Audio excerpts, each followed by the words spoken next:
today on the bench we've got the iFlight Chimera 4, and I've been having some issues with this, particularly in response to the GPS. It seems that these are shipping from the factory with the 1 hertz update speed on them, and that can cause some issues with not only acquiring satellites but also in Betaflight in the GPS rescue mode. The GPS will not update quick enough to prevent a flyaway. Essentially what happens, the quad will enter GPS rescue, start gaining altitude at the preset rate, and the GPS will not update in time, so it'll be reading like it'll go up probably 40 meters and then the GPS will update to slower. So it'll be going up at a very fast rate and the GPS will be lagging behind. And that can be dangerous, especially if you're in a fail-safe condition. Your quad will kind of just fly up into the sky and way higher than it's supposed to go. Also, I've noticed in the 1 hertz mode, the GPS heading, so whenever you're turning the drone, that update speed is also very slow. So essentially, you'll be flying away and the home direction will be reading correctly, and then you'll do a sharp turn and activate the GPS home, and the quad will still think it's going in the same direction and just fly away at high speed and high altitude.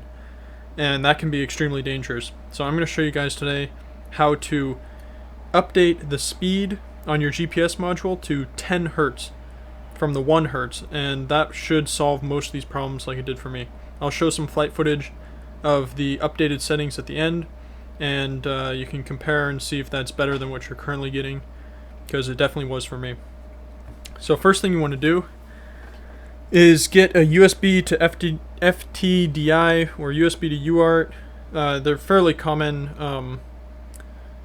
on Amazon and stuff. They are basically just you have a ground, a 5 volts, and a transmit and receive. And another way you can do it is actually with an Arduino like this. You simply put ground to the reset pin, and that will put it into the transmit mode. Then you've got your 5 volts here and ground going to the connector for the module, and then you have TX and RX on the Arduino here, if it'll focus. So yeah, this is just kind of a little thing I hacked together to test it out, but you could obviously make it a lot nicer or just buy one of the adapters on Amazon. So what you're going to want to do, just take a pair of needle nose pliers and very carefully remove this connector. The wire gauge is very thin, so you have to be careful with it, and that was off camera, but I did manage to get that out of there. And then you're just going to need to somehow pry this out with a little screwdriver or something, which I will grab. But essentially, get a little screwdriver under there and just lift up gently, and there you've got your module out.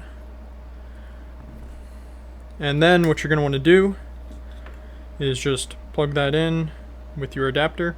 You could probably also reuse this connector on the board since it's a fairly long cable here, and just solder it in when you're done connecting it to the computer. And to make sure you got this the right way around. I think I had it right the first time. There you go. So now that's connected, you can just plug in your Arduino adapter into the computer here. The blue light should come on, and now it's time to configure it in the software. Alright guys, we're here in the software now. This is ublox uCenter. You can search that up on Google and download it, and it's free. And essentially what this is going to allow us to do is connect to our GPS module and change some of the firmware settings on there. So what you're going to want to do is, I think you start out at 9600 baud. We're actually going to increase that to 115,000, and I think mine is already set at 115,000, so I'm going to choose that. And then go ahead and select COM9 or whatever COM port your GPS is connected to. And you should see some information start to pop up here. But we can go ahead and go over here to View and come down to Configuration View. And this will show you all of the settings we're going to need to change here. So first thing, we're going to go down to Rates and change this to 100 milliseconds, which will bring your measurement frequency up to 10 hertz. And I think that's all we need to change there. Then you're going to go to, oh yeah, and then, so here, let's go back and do that again. So change this to 100, give you 10 hertz. You're going to hit send. That'll send the configuration to the GPS chip. Then we go to ports, and we can set the baud rate here. I think 115,000 is the maximum in Betaflight, so we're just going to leave it like that and hit send. And then we're going to come up here to configuration and do save current configuration, and we'll send that. And that should have updated the module. At least that's what I did to fix mine. And so I think we're done with this software now. We can go ahead and disconnect the module from the Arduino. And we can just plug that back into the drone, and then we can configure using Betaflight. Alright, so now that we've got Betaflight open, you're going to want to plug your drone in and connect just like usual.